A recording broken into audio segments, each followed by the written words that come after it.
尊敬的各位来宾，欢 Esteemed guests, welcome back to the Beijing Two Zones and Corporal Globalization at 9th China Inbound Outbound Forum.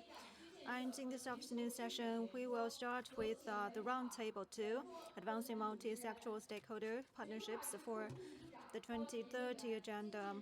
So please allow me to invite the moderator for this session, Mr. Zhang Wei, CCG Deputy Secretary General, former Chief Correspondent of UN Bureau and Economic Daily.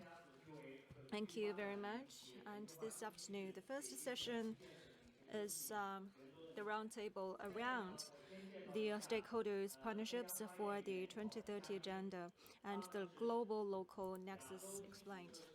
And we have invited very influential leaders. First one is Sir Danny Alexander, Vice President of AIIB, and esteemed Director of Strategy and Planning at National Center for Climate Change Strategy in NCSC, Mr. Chai Qiming, and Madam Justine Council, UNFPA representative to China. Madame Dong Ruiping, CCG Senior Council Member, Vice President of Corporate Affairs in Hebei Life, China. And Mr. He Weimin, Wim Grits, Ambassador of Netherlands to China, and Deputy Director Liu Meiying, Officer of the leading group of Beijing Two Zones, Beijing Commerce Bureau, and Mr. Matthew Muglis, Senior VP of China Operations of the U.S.-China Business Council, and Madame Meng Dongping, VP of China Chamber of Commerce for Import and Export of Medicines and Health Practices. And Mr. Qin Hu, VP of the Environment Defense Fund, Interim Chief Representative of EDF's Beijing Representative Office, and Madame Wei Chunyan are still on the way. Welcome. And all the distinguished guests, thank you. As we all know that right now, the world is experiencing fundamental changes, and human beings is faced with the multiple crises and challenges in the midst of the fundamental changes and also the opportunities for growth. And we have seen the coexistence of both challenges and opportunities for human beings, and we have to enhance connectivities between the different stakeholders to facilitate the sustainable development of human beings, but it's very easy to say and very difficult to take any actions on.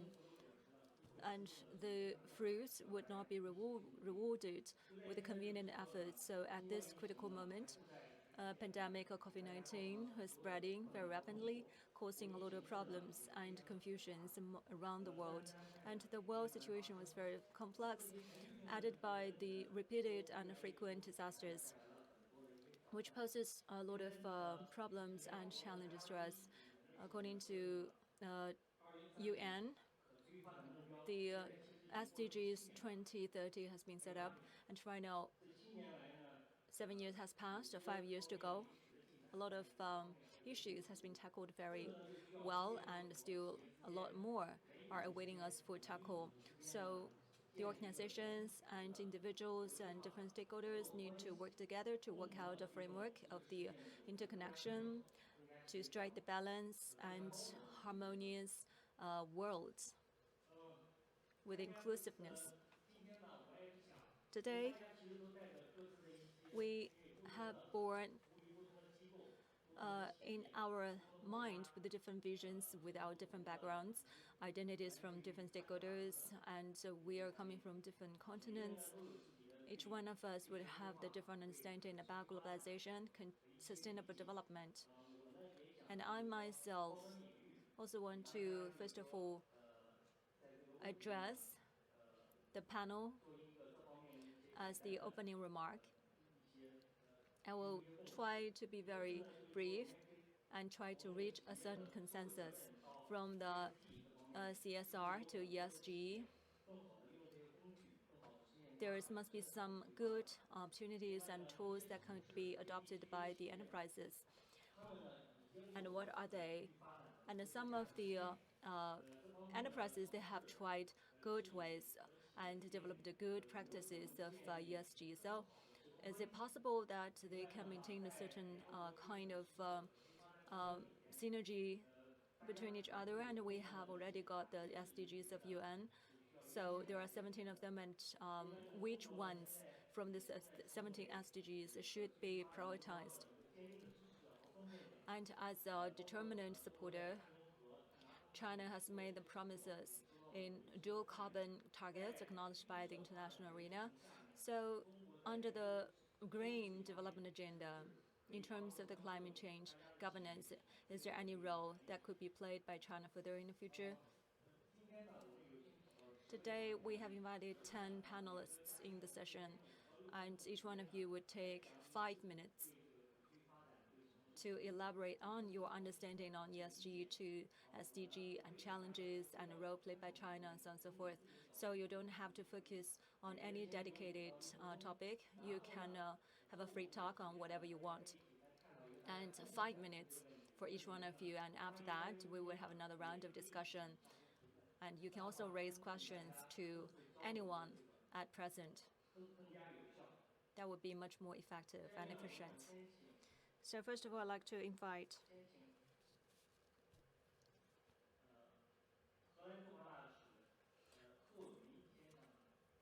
His Excellency Wim Geerts, the ambassador of the Netherlands, to make some remark. So the Netherlands actually had a very positive relationship with China, and the Netherlands is a country with innovations in terms of environment, climate change, and agriculture, and chemicals, and so on and so forth. Had a lot of good cooperations in 2022. In in another occasion, the Netherlands also has become the country of honor, invited to the dialogue of the energy development, and held a lot of discussions, and the exhibitions was held very well. And the dialogue of the policies were also very positive. So I'd like to give the floor to Your Excellency, Ambassador from the Netherlands. Thank you. Dr. Wang, thank you. Opportunity to speak to this panel this afternoon. I think that the importance of these exchanges cannot be underestimated at this challenging time with the impact of the pandemic, geopolitical tensions, and the increasingly visible impact of climate change. Let me start by saying something about the best practices for sustainable development. We, the Dutch, believe in an economy that respects the limits of our planet. Earth Overshoot Day, the day that we exceed the Earth's capacity to regenerate the resources for each year, was already on the 28th of July this year, so very early. So it shows that humanity consumes much more than our planet can supply. And that's why public and private partners in the Netherlands have come together and worked out a national program to establish a fully circular economy by 2050. And by 2030, the consumption of primary raw materials should already be reduced by half. This national program for a circular economy has 3 goals. It aims to ensure that raw materials in existing supply chains are utilized in a high-quality manner. In case of new raw materials, we aim to use only sustainably produced and renewable materials. And thirdly, we're developing new production methods and promoting new ways of consumption. And to achieve that, the program has come up with transitional agendas for 5 sectors: biomass and food, plastics, the manufacturing industry, construction, and consumer goods. Both public and private partners have set money aside to achieve these goals, and collaborative programs have been set up for public, private, and academic institutions to exchange knowledge and experiences. And of course, governments can set up as many plans that they like, but it's essential that businesses are fully integrated in these plans, because in the end, they are the ones to execute them, and they are the main drivers of innovative solutions. Our national program for a circular economy is a case in point of how public-private partnerships can effectively spur sustainable development. Having said that, of course, achievements at a Dutch national level is not enough. Governments and businesses have to make sure that international value chains are sustainable, so as to ensure that no one who produces our goods is left behind. For that, we have international standards. And over the years, I've met many inspiring entrepreneurs and CEOs around the world who are committed to sustainability through their business operations. And again, more progress can and should be made. Through responsible business conduct, companies need to ensure that, at the very least, they're not undermining the SDGs. Achieving the 17 Sustainable Development Goals, as you already said, Jiang Wei, is crucial. For the Netherlands, they come as one package. So the 17 goals are intertwined and they're equally important. Some countries, and we understand, prioritize certain goals over others in line with their national interests. And we understand if countries contribute more to specific SDGs because they have a certain expertise. At the same time, we should make sure that we keep it as one integrated package. Otherwise, it has a risk of weakening the SDGs as a global agenda. And despite the global progress that we've made under the auspices of the SDGs, large regional disparities remain. Low-income countries are lacking the financial capacity to recover their economy due to economic havoc caused by COVID. Mobilizing private institutional capital into emerging markets is indispensable for accelerating progress on the SDGs. And to ensure that this happens, governments and private entities need to cooperate on the right incentives and conditions for private financing. One good example is the financial support of the Dutch government to the investment platform Impact Loan Exchange, or ILX. It was launched earlier this year, and it's an SDG-focused emerging market credit fund. This fund provides institutional investors access to investment opportunities to global development and climate finance projects.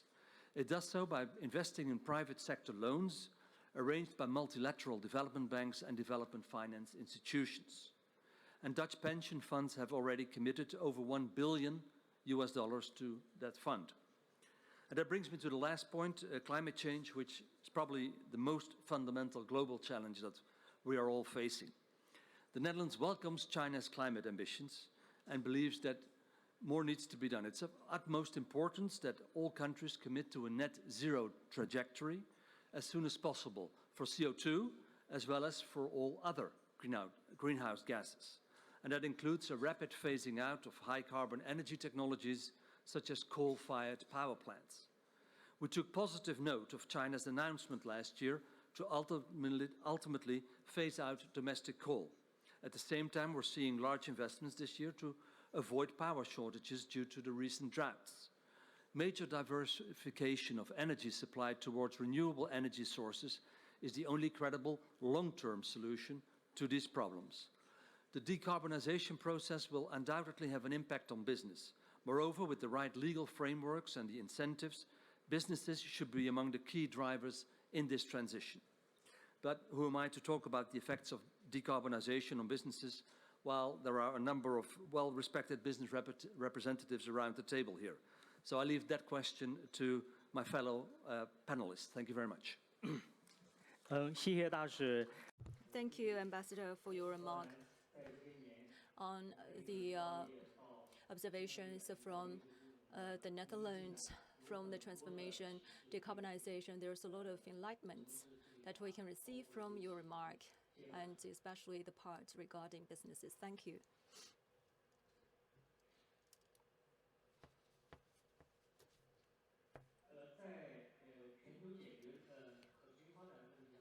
About the globalization, actually the international organizations have played a very important role, especially in terms of the financial and financing sectors. For example, the AIIB right now played an increasingly important role.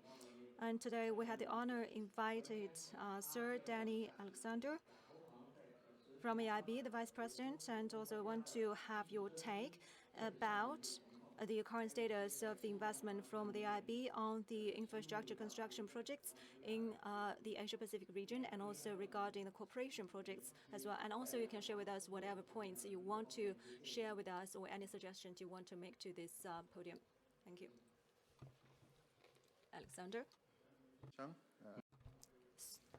So Chair Zhang and President Wang. This forum, and especially for the, I think, centrally important topic that you've chosen for the discussion this afternoon, because sustainable development to achieve the Sustainable Development Goals to tackle climate change is really the critical issue that we need to focus on for continuing progress with human development over the coming years to 2030 and beyond.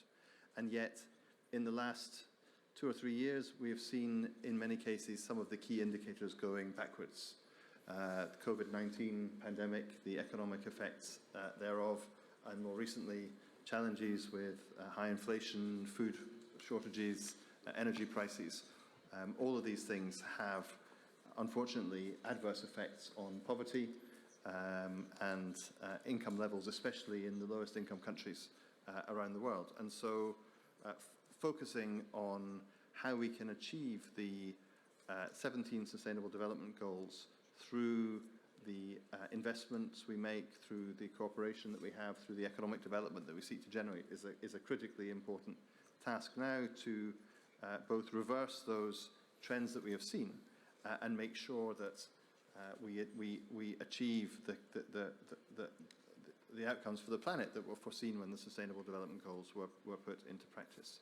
And as you said, Jiang Wei, multilateral institutions and multilateral development banks have a crucial role to play in this respect.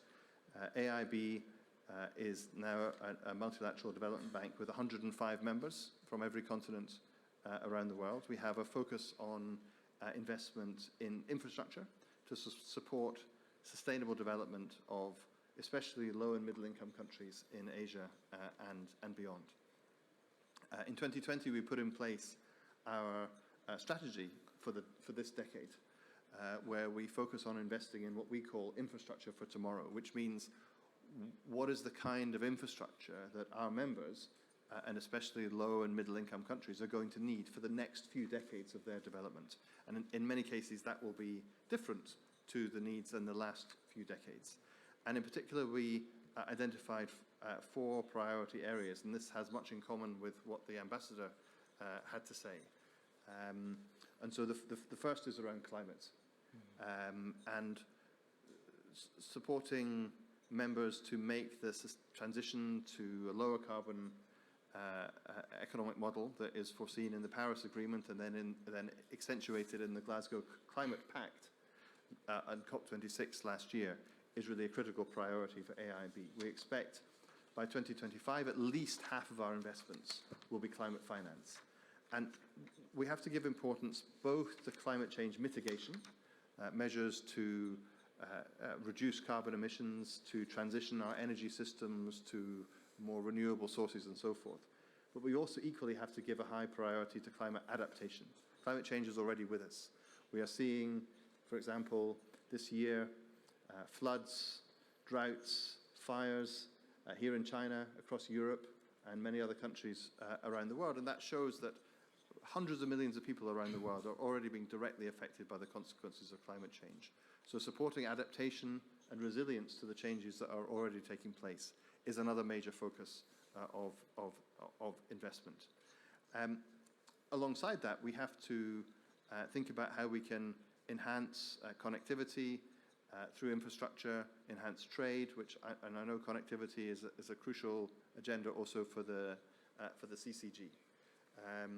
We have to make the most use of new technology, and especially digital infrastructure and infrastructure technology, to achieve these sustainability goals to support economic development. And we saw in the COVID-19 pandemic the huge impact of the digital divides that exist in Asia and beyond. Those countries or regions or societies that don't have access to good quality digital technology really saw bigger problems in managing the COVID-19 pandemic, responding to it, communicating with their citizens. And so again, for AIB, investment in digital infrastructure is a crucial priority.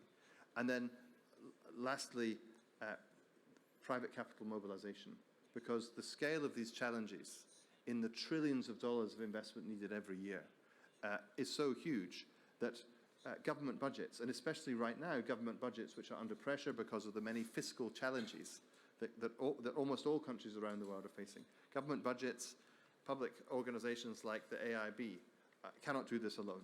We have to mobilize the private sector for this sustainability agenda. And that's where I think the concept of ESG is an important one that needs to be further developed and enhanced.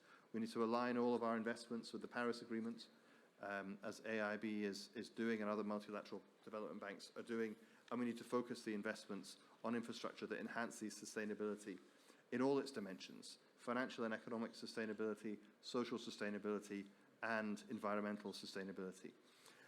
The Sustainable Development Goals, I think, can't be sort of subdivided. The 17 goals were designed to be achieved in a holistic fashion together, and yet underneath it all is this concept of sustainability. And so that's crucial to AIB. So far, we've invested in 186 projects in 33 countries, more than $36 billion US. We'll expand further and faster in the years to come.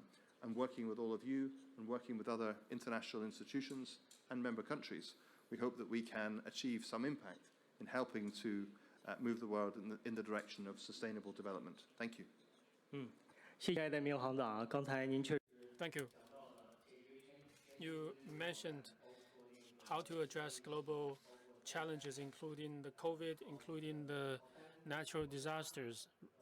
Relying on individual countries alone is not enough. We need to rely on multilateral mechanisms to make a difference. We also need a lot of investments.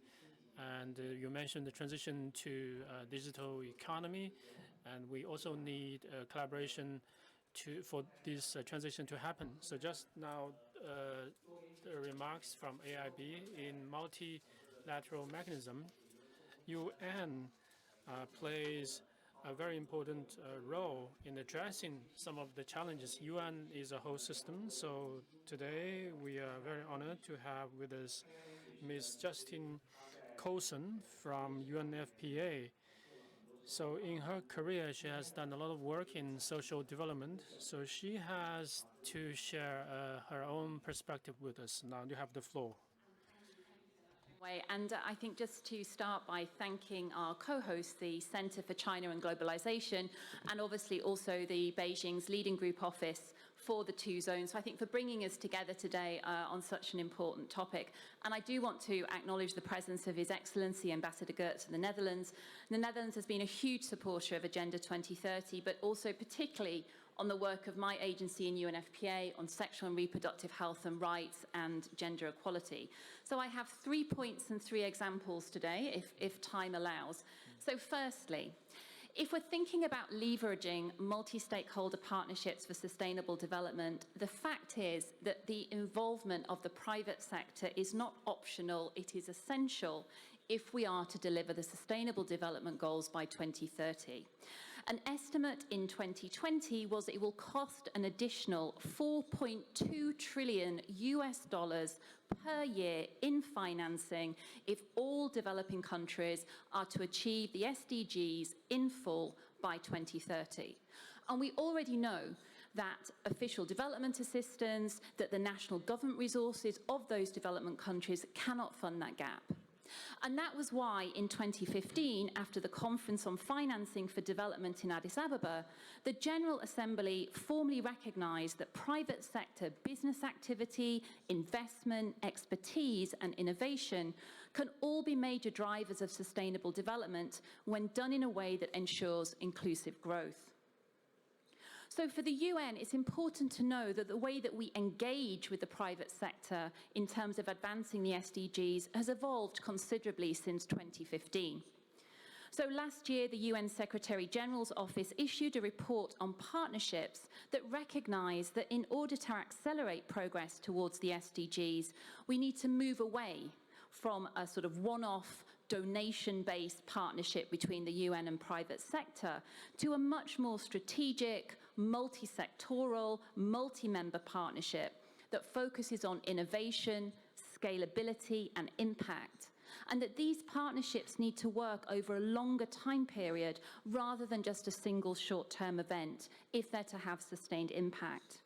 And in the UN, we're expecting to see this type of partnership to more than double over the next 5 years.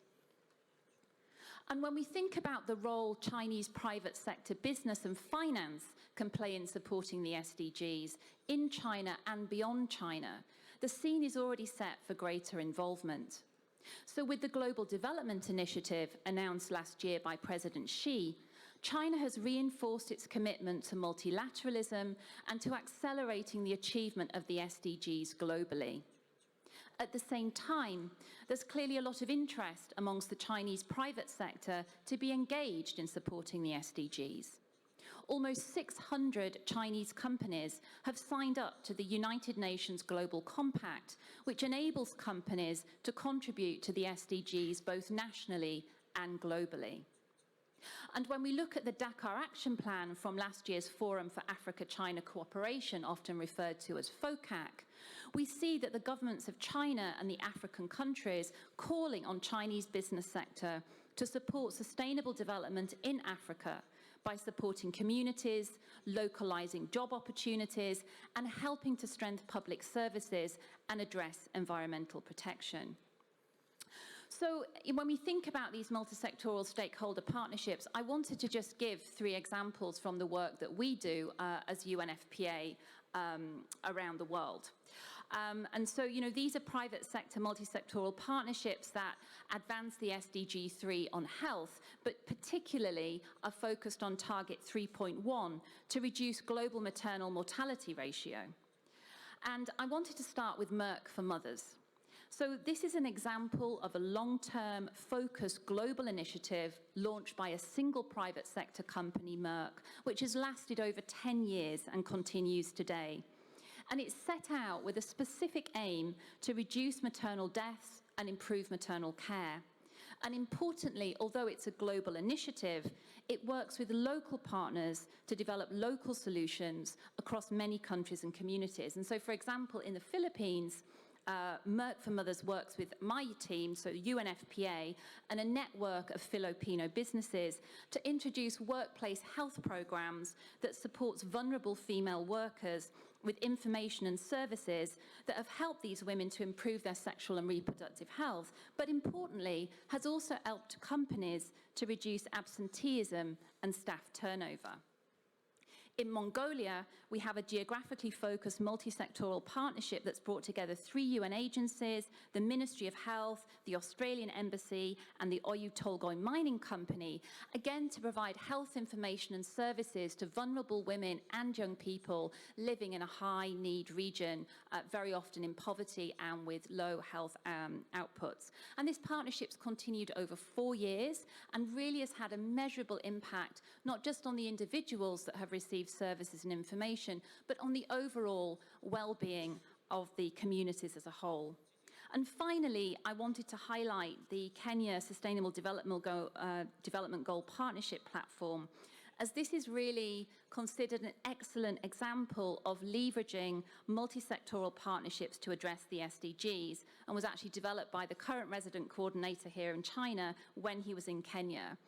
And this platform brings together the UN, the government of Kenya, and a wide range of national and multinational private sector partners, such as Huawei and Philips, Chinese and Dutch multinationals respectively, with a focus firstly on primary health care, but now really broadening out to address a number of key SDGs linked to government priorities. And I really would encourage everybody to go and look up this initiative online, because I think this is really where multi-sectoral partnerships with the UN will be heading in the coming years. Thank you very much.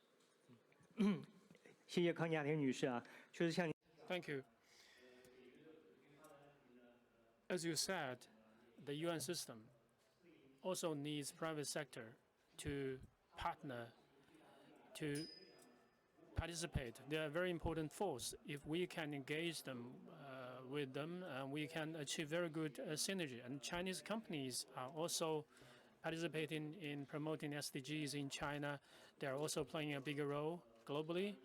And in other countries, different regions, we are also building a lot of good partnerships. And local companies, led by the UN system, can also play a bigger role to promote local development. It's more cost-effective and more efficient. And so it really requires multilateralism and multi-stakeholder participation. Thank you. Now, next, I would like to give the floor to Mr. Cai Qilin from the Ministry of Ecology and Environmental Protection. So he's going to share with us his views on new renewable energy, green development. China has made a lot of commitments, and between China, EU, and between the academic circles, a lot of studies have been done. And Dr. Cai has a lot to share with us. Thank you. Thank you. Thank you, Mr. Zhang. I would also like to thank CCG for the invitation. I think it's the second time that I attended this forum. During the 50s, climate change has received a lot of attention, and this year there is a lot of anomaly in the northern hemisphere. In China, North America, Europe, there is extreme high temperature. In China, in the Sichuan Basin, mid and lower reaches of the Yangtze River, we have seen extreme high weathers higher than 40 degrees C, except for Tibet and Heilongjiang province in China. Most provinces suffer temperatures about 40 degrees C. In the world, in China, there's a lot of climate monitoring centers reporting that there is a lot of events exceeding the highest limits of the temperature, and also the power demand at the summertime has become a record high, and a lot of other issues added together. So the similar events keep coming, and we can feel that climate change is around us. And this year, the media even have created a new line that this year is probably the coolest year in our life going forward, according to the statistics of the World Organizations of Climate. In the future, the frequency of the extreme weather events will be doubled, and it's going to be that way. And the floods and the droughts and extreme weather events are increasing.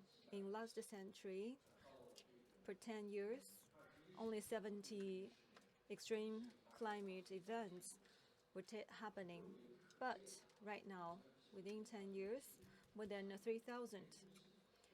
They become more severe and become more frequent. And also, right now, we are living in the same planet Earth. Climate change respects no national borders. On the other hand, we're very pleased to see that from 2019 all the way to 2022, a lot of countries have proposed their targets, carbon neutrality targets. And as of now, about 130 countries have made their targets for carbon neutrality. 51 countries officially submit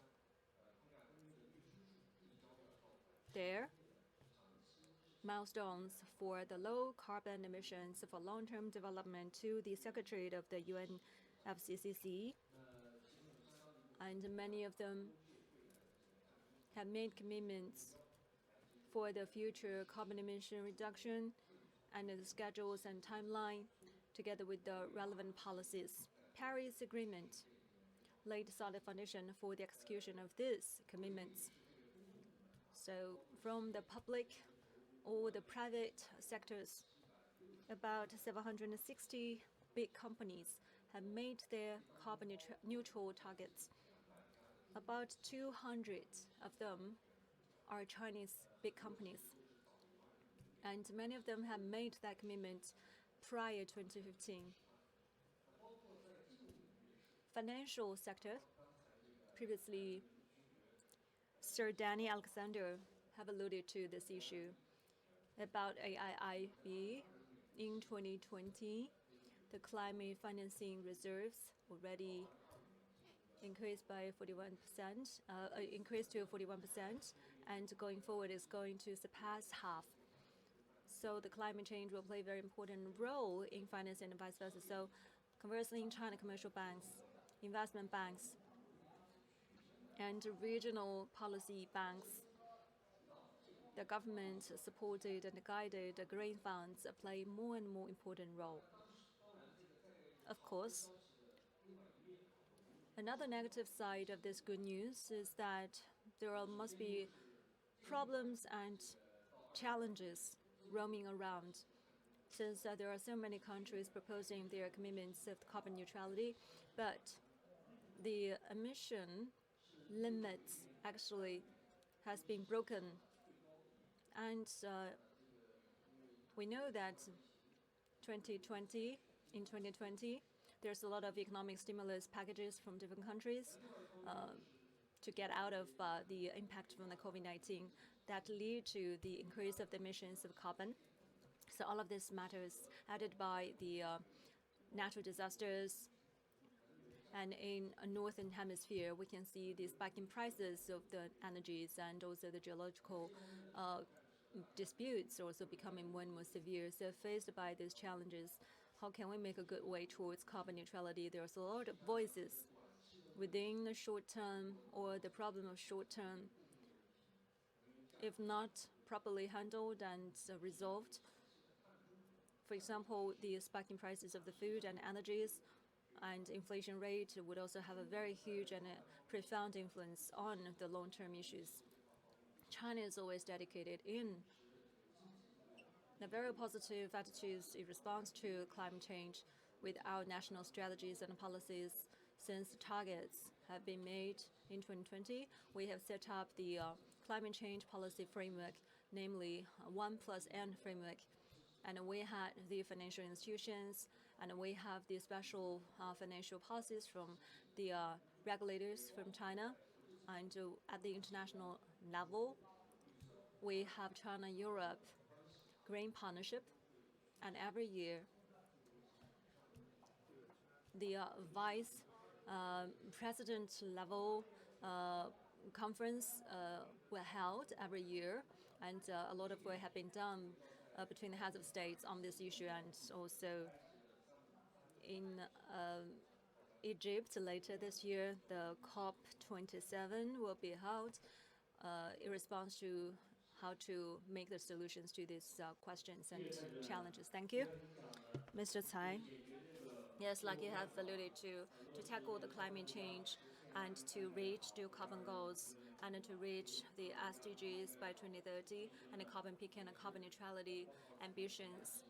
No single country can rely on itself to tackle the problems. Like the developed countries, they can make the pace faster, but for the developing countries which are suffering from the lack of the capacity and opportunities and conditions, they definitely need big countries to give support to them, and the international organizations like AIB and multinationals who will play even bigger role in replenish the shortage of these resources suffered by those less developed countries or developing countries.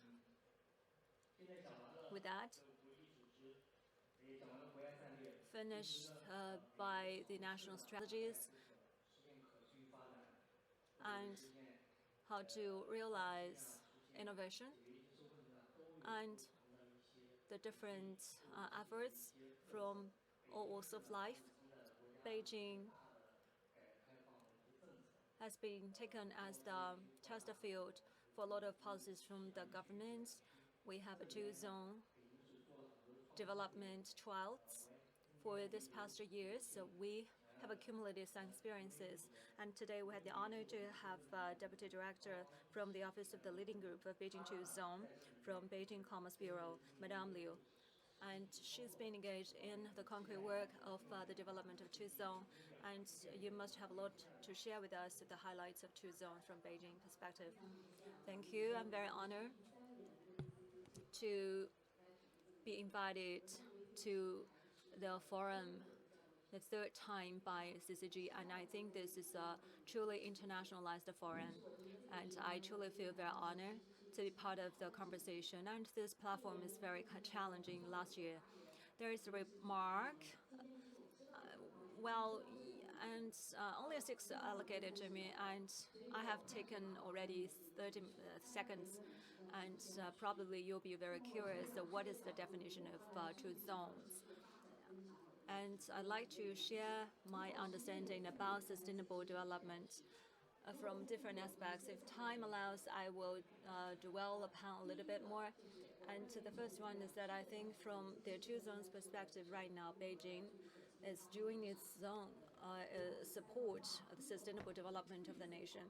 Green is one key word, as you have alluded to before. So from the low carbon and green transformation of the new type of the development, it emphasized the sustainability or sustainable relations and harmony between nature and human beings. So when it comes to the systematic innovations of two-zone development, we have to rely on the vantage points of Beijing's industries and the geographical advantages to focus on the green development to support low carbon transformation. And about the green, I'd like to tell you that in the next step of the green development, we will not only focus on the green financial products and to enhance the storage of the financial resources, we will also expand the disclosure scope of the financial information. And we, at the same time, based on the green stock exchange platforms, would find a way to innovate new patterns of the green pricing systems to facilitate the emission of the carbon or emission abatement of carbon dioxide and so on and so forth. This is the first issue or point I want to make. So green would be taken as a means to facilitate the transformation of low carbon. And the second is digitalization. Digitalization has been repeated very much before. That is supposed to tackle the relationship of the lifestyle sustainability of the people in the society. And right now, Beijing has done a lot in digitalization because in the Digital Plus, 40% of the economy are empowered by digital content and digitalization, which is also leading the country among the cohort of other cities. And part from the letter of congratulations from President Xi yesterday, there is another remark in which support will be given to Beijing to become the test field for the innovative policies for digitalization and digital transformation for the industries in Beijing. And from this letter and from this remark, we can see that in the cross-border data flow and many other areas, Beijing is the best place to land all of these plans and programs and to push forward the establishment of the data exchange. We have set the Beijing Big Data Exchange, and also we have set up the digitalization of these resources, and they are going to be converted into the capital as well in the future. So the cross-border data flow, and Vice Premier Han Zheng have alluded to this mission very much in his remark yesterday. And the data port or data trading port, through the development of this port, we can push forward the trading services by digitalization. And this is the vantage point of Beijing. And that has a lot to do with digital industrialization of the digital economy, as well as the digital transformation of the industries. The third one is, from the two zones perspective, integrated development is very important as well, because through digitalization, people get closer with each other. Digitalization, in the end, will not replace the relation between people. In the market, people say that the COVID epidemic has had an impact on the communication among people. But in the relationship between the people, we have to try to explore the ways to attract the international talents to come to China and to attract more talents through certification and examination and accreditation to come to China and working here. We have to create the labor environment and community, and also the mart of the labor resources to provide services to these foreign talents. And this morning, Dr. Wang has mentioned that from September 24th, holding the APAC visa and the international students with a visa can get access to China very easily and conveniently. And also, under the leadership of the municipality and the mayors, there is a area that is free of the procedures of the quarantines and many policies. Thank you very much. It's very valuable opportunity that we're invited in to this platform, because you have shared with us a lot of important ideas.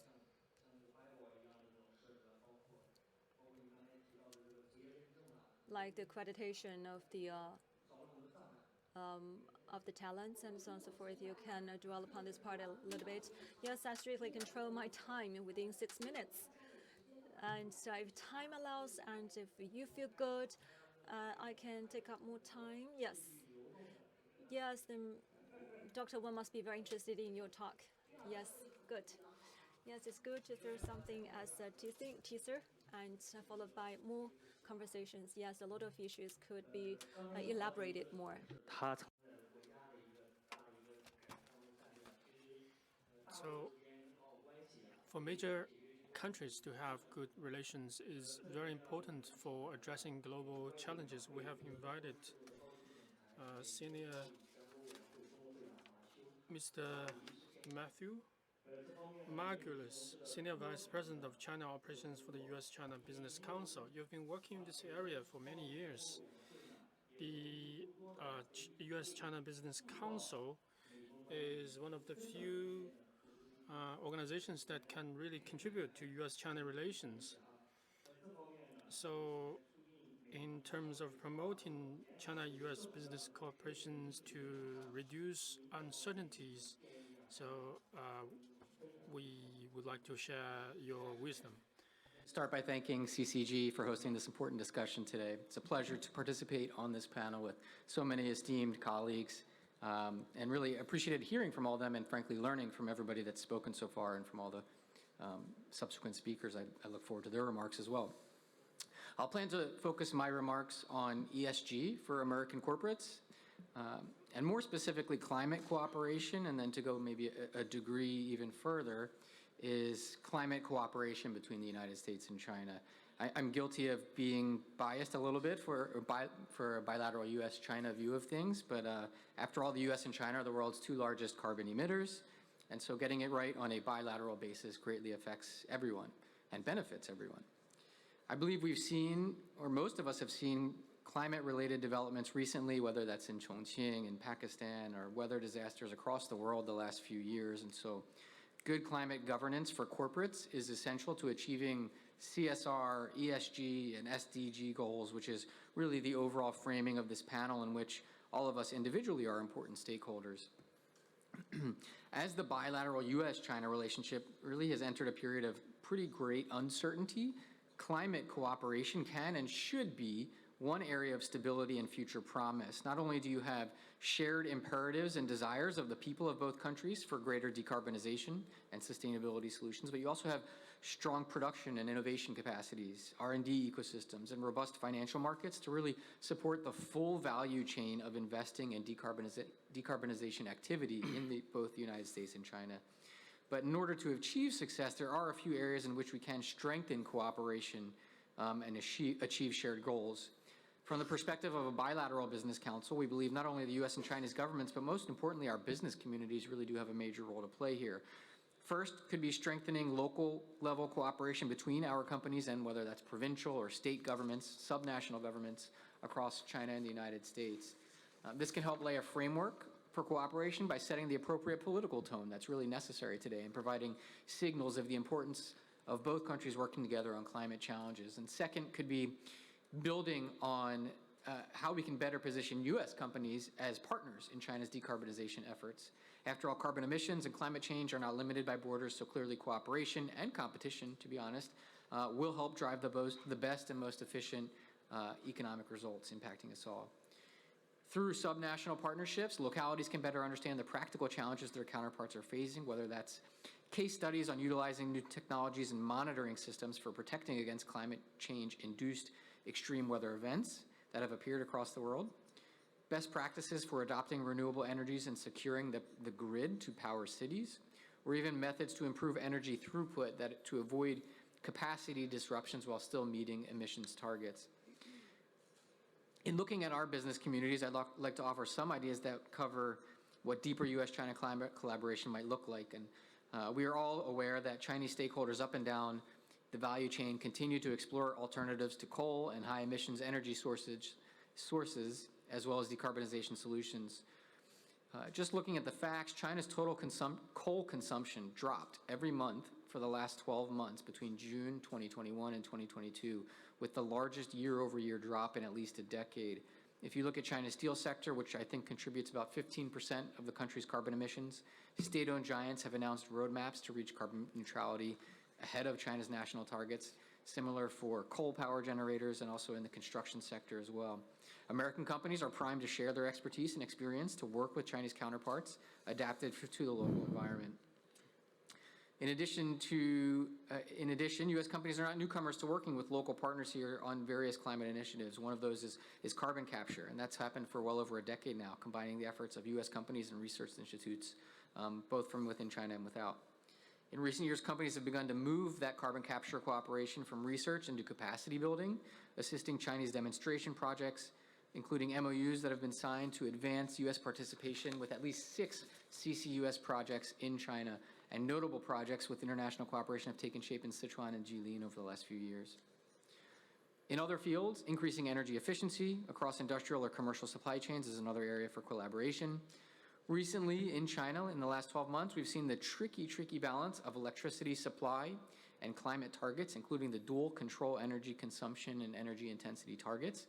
To better address the energy security concerns, the Chinese government can work with businesses to better align pilot plans for allowing them to directly contract energy from renewable or lower emission power generators via direct purchase contracts. Another key part of China's energy transition is demand for less polluting energy alternatives. If you were to look at the U.S. for an example, U.S. companies are well positioned to fill this need with LNG, liquefied natural gas exports, and nuclear power technologies being proven and powerful energy sources that can quickly match China's large energy demands while avoiding the higher emissions from coal-generated power. An important example here would include signing last year of a 13-year long-term LNG contract with China's leading enterprise for urban gas, ENN Natural Gas, with an American LNG supplier. There is also more we can do on bilateral incentives. I won't go into detail given time restraints, but there are tax incentives that both of our governments can be looking at to complement each other. For example, the 45Q tax credit is a pretty successful tax program in the U.S. And then aligning on emissions reporting standards is also another area where both of our countries could find a lot of area for cooperation. I'll end by saying, despite the unique differences between the United States and China, they are bound together by an enormous commercial relationship. Just like this relationship, climate change is a clear and present challenge that affects all of us irrespective of borders. It also means that the bilateral economic relationship, both sides do have the policy tools to enact positive targets and incentives for this multi-decade undertaking, and the business community is happy and ready to be a partner in this process. Thank you very much. 谢谢马修会长。 Thank you. Thank you, Matthew.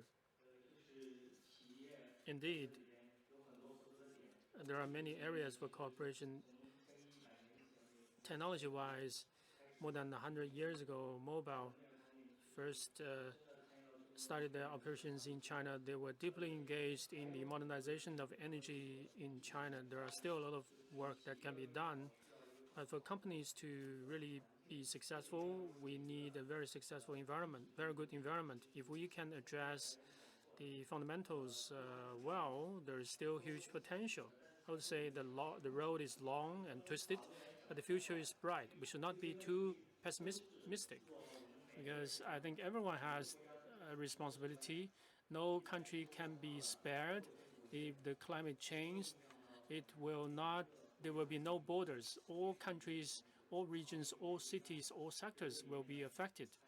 So hopefully we can overcome the misunderstandings and barriers for better trust in this area, so that companies can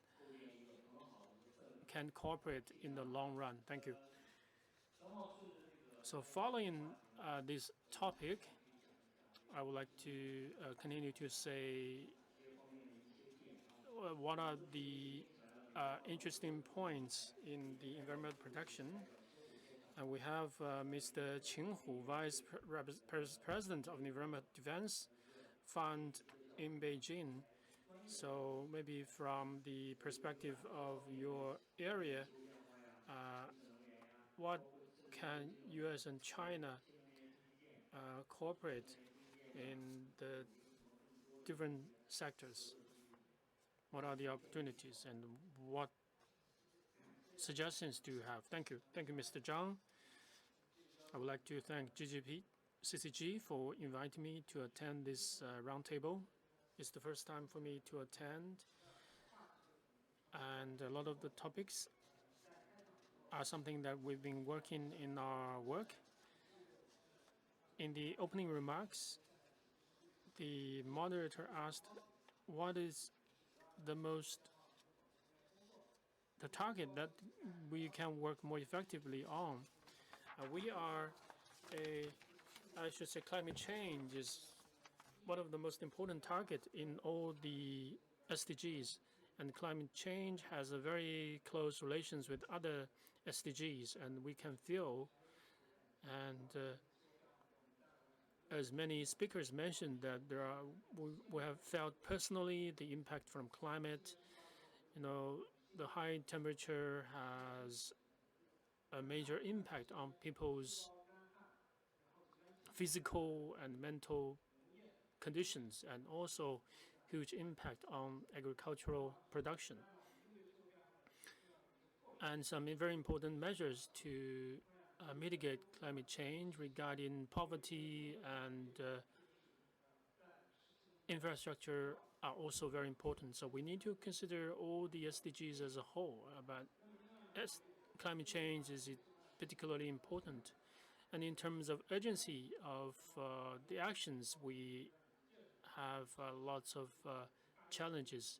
Paris Agreement already determined the reduction target. We need to control the temperature rise within 2 degrees C, or ideally below 1.5 degrees C. More than 100 countries have released their emission peaking targets, but if we put them together, there's still a big gap to achieve the 2 degree C rise target. If we don't carry out more measures, possibly there will be a 3 degree C rise in temperature. So we really need to pay special attention to climate change in SDG. Speaking of climate change, I think every day over the past few years, there are some major factors. One is the COVID, the other is the Russian-Ukraine war started earlier this year, and also the deglobalization trend. These major trends all have some impact on climate change. For example, COVID in 2019, or when there was this outbreak of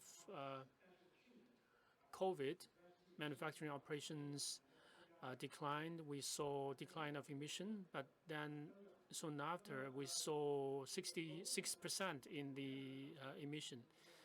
And Ukraine-Russian war lead to increase of the energy price, and there is also impact that countries need to readjust their energy policies. Many countries are paying more attention to energy security, and they tend to be more conservative, and this will also have some impact on climate change. And if we look at the impact of deglobalization, in globalization itself, can spread application of more advanced technologies, and it may help us to better mitigate climate change. But due to deglobalization, there's this restrictions on exports, and we are seeing some backward development in this area, and also relations between China and the U.S. China and the U.S. are two major players, I would say two major forces in fighting climate change. But due to this problem in bilateral relations, there may also lead to some uncertainties for some international processes. So those were the challenges, and there are also opportunities. EU is speeding up the development of renewable energies, and the US has passed the IRA Act to invest $730 billion to reduce 40%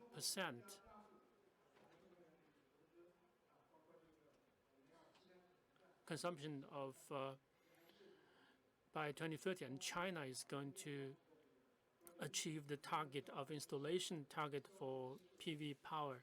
And first half of this year, sales of electric vehicles account for more than 20% of all new vehicles.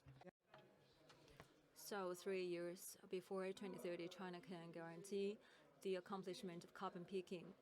And new projects, my suggestion is number one, we can think first of all about the BRI and the NEVs development and export of NEVs from China to other countries. And second, enterprises a lot role to play, be it the enterprises, be it the productive enterprises or the manufacturing enterprises, and so on and so forth. They can play a very important role in climate change mitigation and resilience enhancement. And 13 billion USD's volumes of the capacities from the enterprises has made promises, Glasgow Alliance, and also in the carbon market. The disclosure mechanism of the information should also be enhanced further.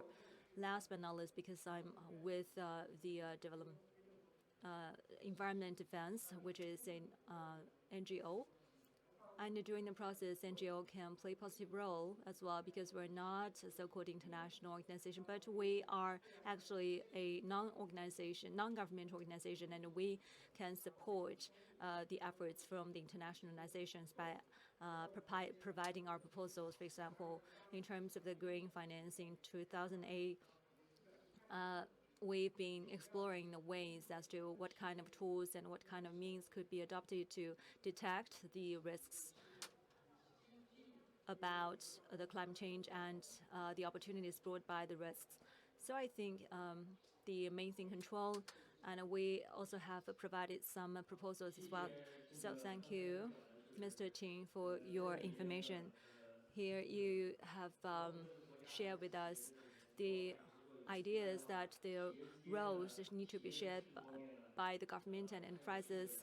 The enterprises can do a lot of R&Ds, and we need a lot of NGOs, the non-governmental NGO from China, in cooperation with international organizations.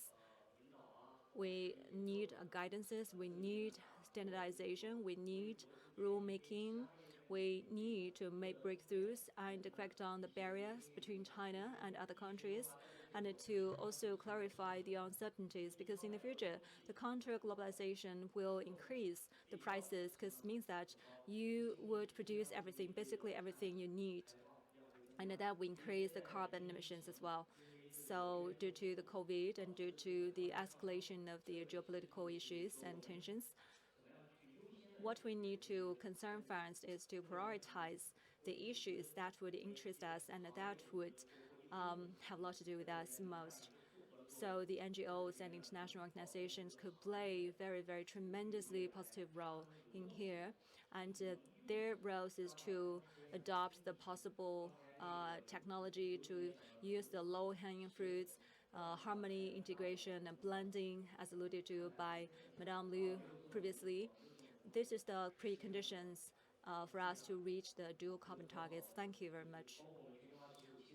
Yes, CCG is an NGO as well, and we share the same vision, playing even bigger role in the future. Thank you. We have introduced the NEVs and new energies and environmental protection and so on and so forth. So be the globalization or counter-globalization, unemployment, these issues bring a lot of shadows over the normal households and individuals and hamper our health as well. So we think, since we have had invited guests from the Chamber of Commerce for Import and Export of Medicines and Health Products, Madame Meng Dongping, who had been engaged in the negotiation of China to join WTO previously, and she had transferred to the profession regarding medicines and health. So I would like to have your take and experiences. Thank you. Thank you, Deputy Secretary General, and very happy to have the second chance to attend this forum with so important cast of leaders and panelists here to talk about China's economic growth and to talk about the high-level development and cooperation among different stakeholders. I'd like to basically share with you my understanding about China's potential in medicine and health industry in cooperation with counterparts in the world. Like you have alluded to and mentioned, that I've been engaged with a lot of work related with the commercial agencies and departments of the government, and I'm being engaged with a lot of review and approval issues and procedures of the Ministry of Commerce, and I've been engaged with the multilateral negotiations regarding WTO's membership for China. So I deeply feel that China's economy has been shifted and transformed from being weak into something tremendously important. So we need to reshape our understanding at the national and international level. In that way, can we really blend into the international market and become truly global? So looking back into our trajectories and roadmap from the pharmaceuticals and the medicine industries, high-quality development perspective, I think my impression is truly extensive. Yes, the health and medicine issues has become very popular right now and always popular for many years. But right now, the modern society has been actually embraced and stressed by a lot of pressures from the normal lifestyles like the aging society and the multiple diseases like the diabetes and high blood pressures and the cardiovascular diseases and the heart diseases and so on and so forth, which pose great challenges to us. And all of these issues are truly important for the different stakeholders to work on. Chinese government highly value the health development in China and the big health targets before 2030 as the national agenda proposed by Chinese government, featured by the predominance of the Chinese traditional medicine and a blending to the Belt and Road Initiative. These are all the arrangements from the national government.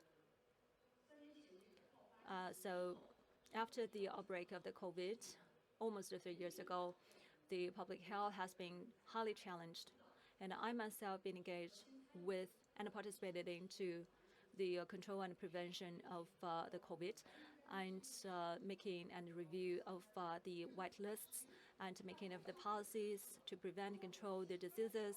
I truly feel that Chinese enterprises in the health and medicine related industries, when they are going global, they need to respect and honor international norms and international standards and rules and play the game with the internationally recognized rules to reflect our positions and roles played by us in the international market to locate our identity and roadmaps.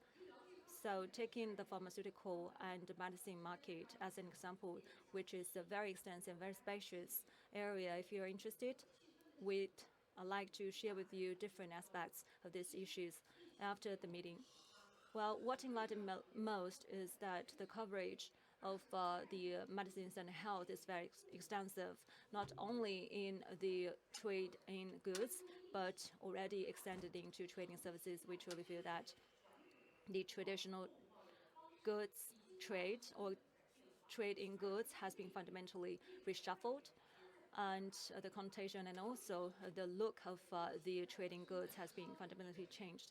The mode of doing business for a lot of enterprises has been fundamentally changed, and they have chosen new ways to survive, which also drive new demand from the market, which would in return benefit the enterprises right now is starving.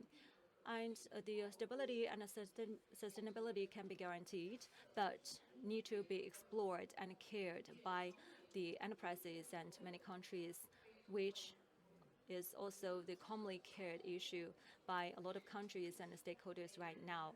Each one of us are caring about in the process of reshaping the supply chain and industrial chain.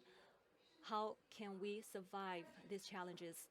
And to be frank, in the several decades of the globalization, the issue in front of us is how to strike the different positions and different roles, and how to survive together with all different stakeholders, and how to strike the harmony and strike the coexistence between man and nature.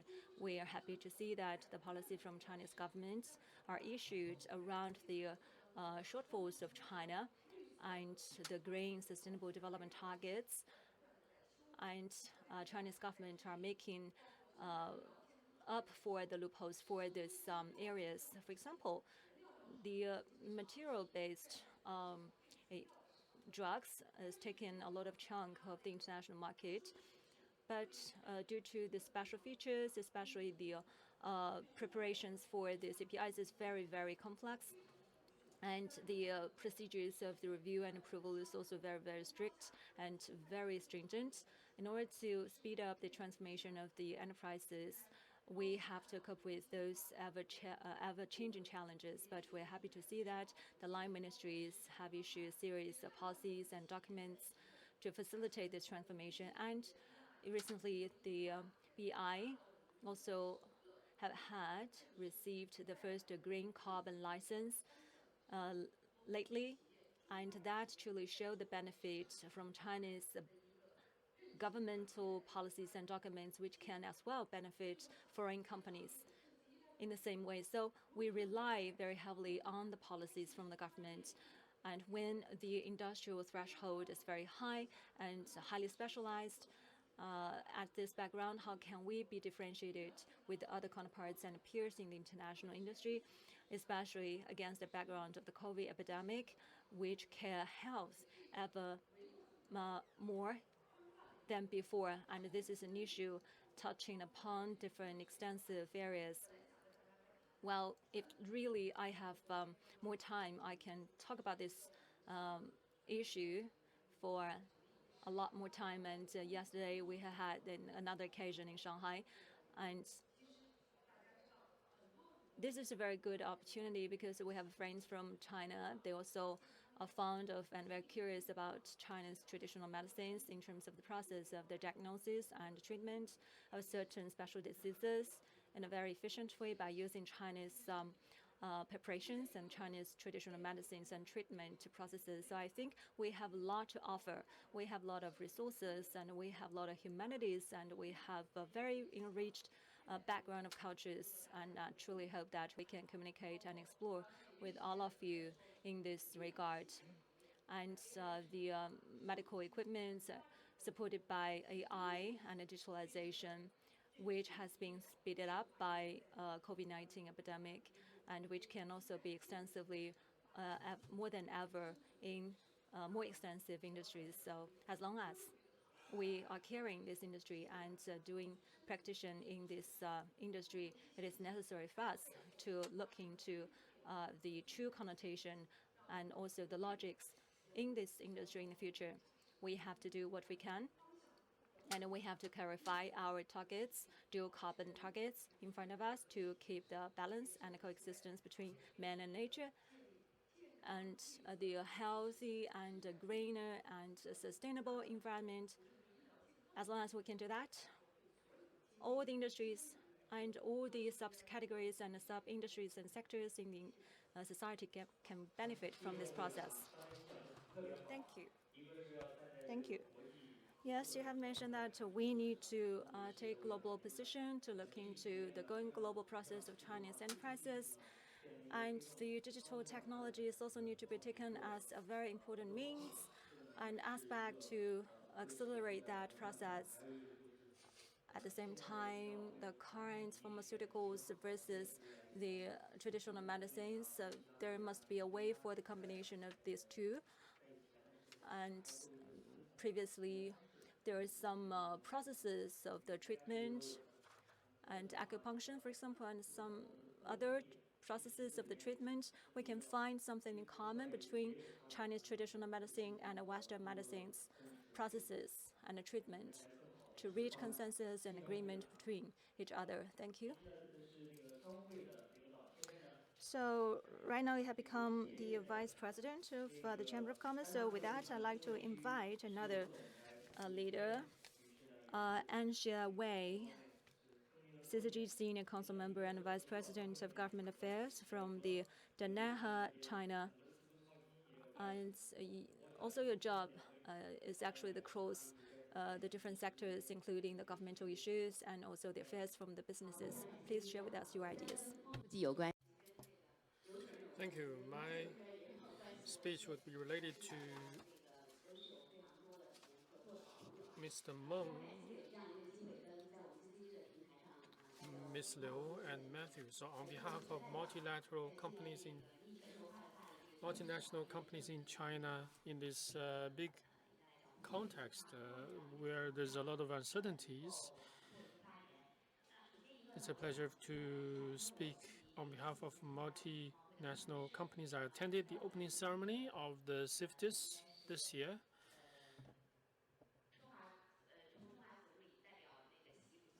So Vice Premier Hu Chunhua read the message from President Xi Jinping.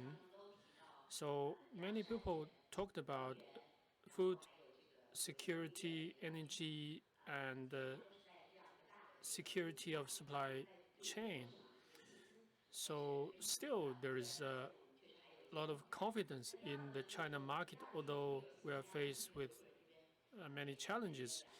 We also attended a forum on international cooperation, and our global president also gave a video message at that forum. Multinational companies in China encountered challenges over the past few years, and in terms of sustainable development, it all boils down to several aspects. One is safe, healthy population, healthy environment, and we also need a stable economic growth to support all these, and this requires development or upgrading of the industry. As far as the medical industry is concerned, we can be aligned with many national policies like Health China 2030. We not only care about the patients, we also have screening technologies. So there is good market for our diagnosis products.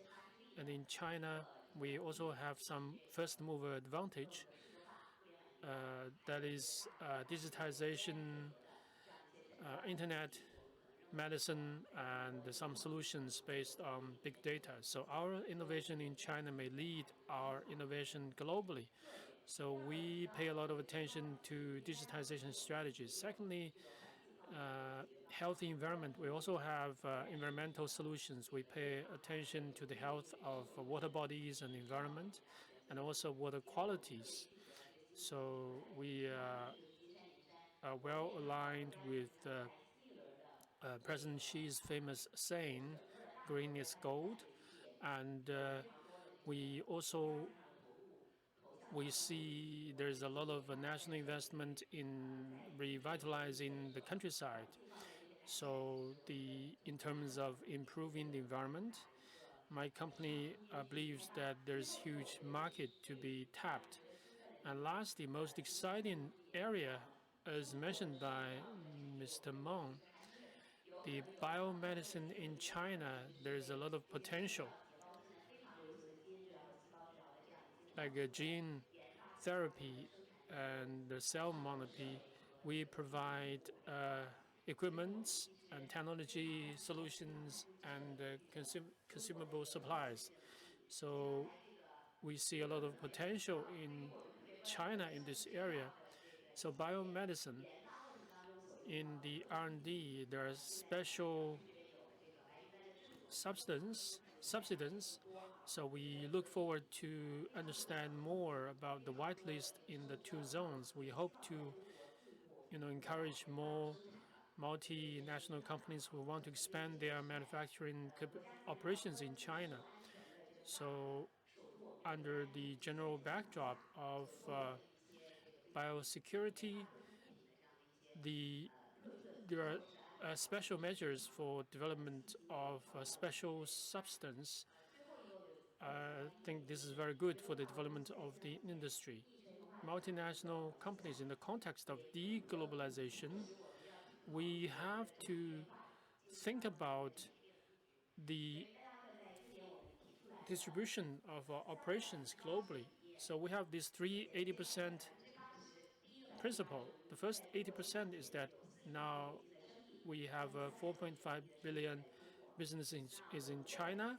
In the future, in the foreseeable future, by 2040, we want to make sure that we can make 80% of the products sold in China made in China. And secondly, we hope that 80% of equipment and products manufactured in China are sourced locally. And we are also considering the third 80%. We see that some value chain is very complicated. If you only source the raw material or the key components locally, that's not enough because there's a second layer and third layer supply chain. So we see that China has a very comprehensive industry structure.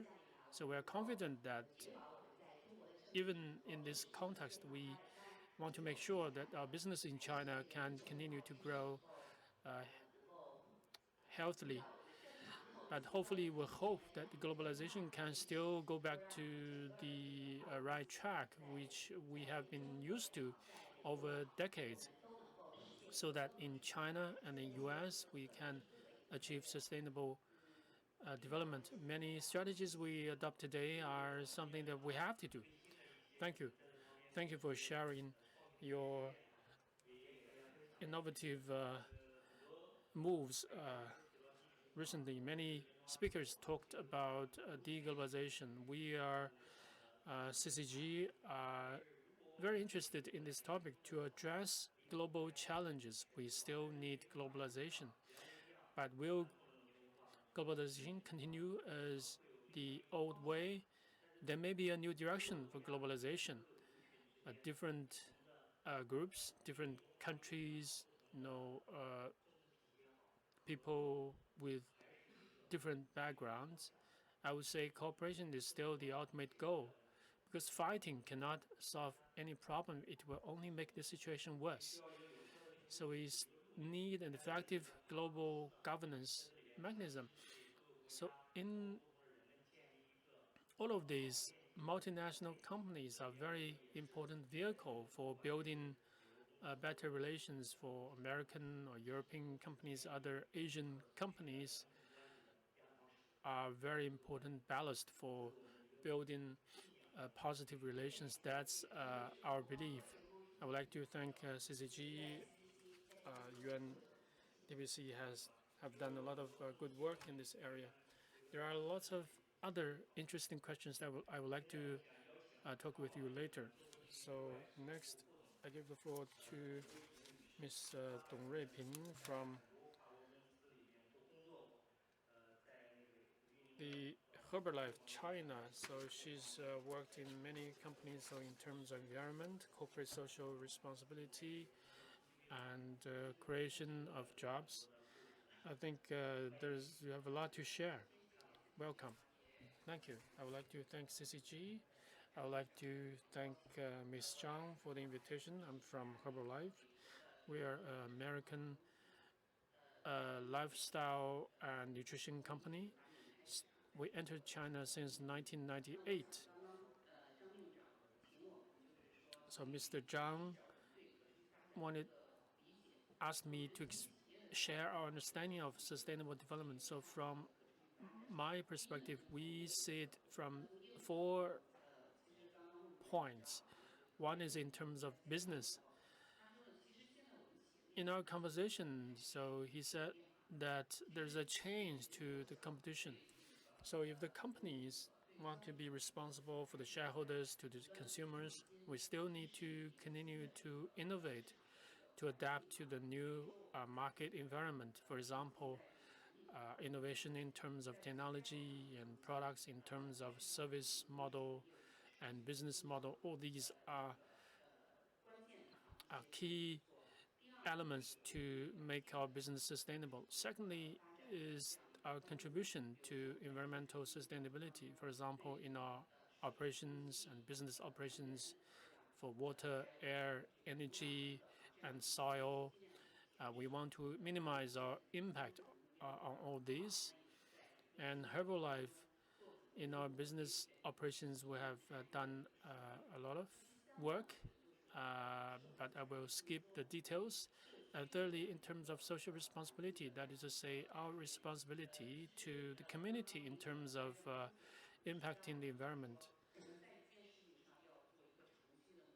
Madam Coulson mentioned that we have to always strive for the long run.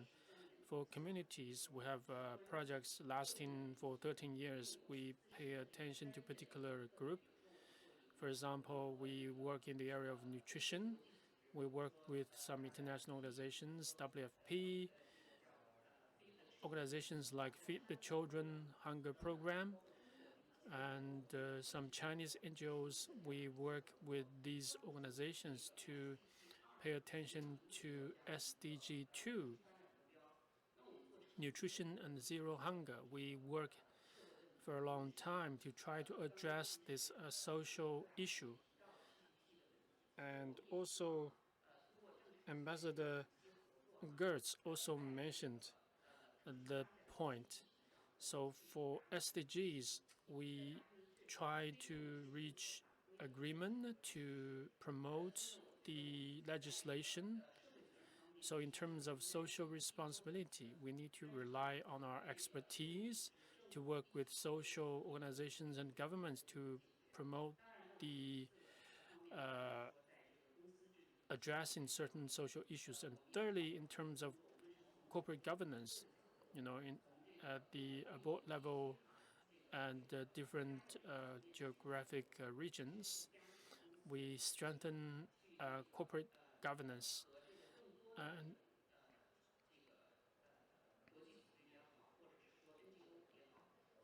we work with more international organizations and NGOs to improve our compliance. And we try to achieve more to explore ways to achieve sustainability. So in all these areas, Herbalife has some very good practices. I don't want to go into the details, but in terms of global cooperation, I think for platforms like CCG,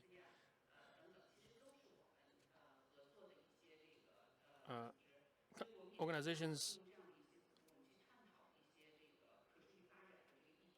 are very good partners for us to work with. Sustainability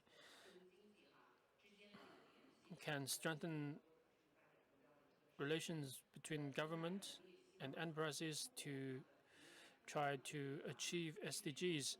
And also the dialogues can encourage governments to provide a better business environment so that the companies can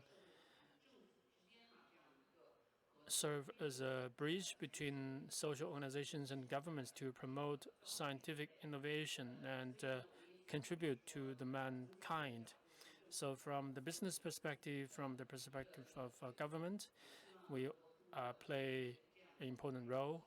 And hopefully through the platform of CCG and in partnership with international organizations and business associations, we hope to make a greater contribution. Thank you. You mentioned that the social responsibility of companies and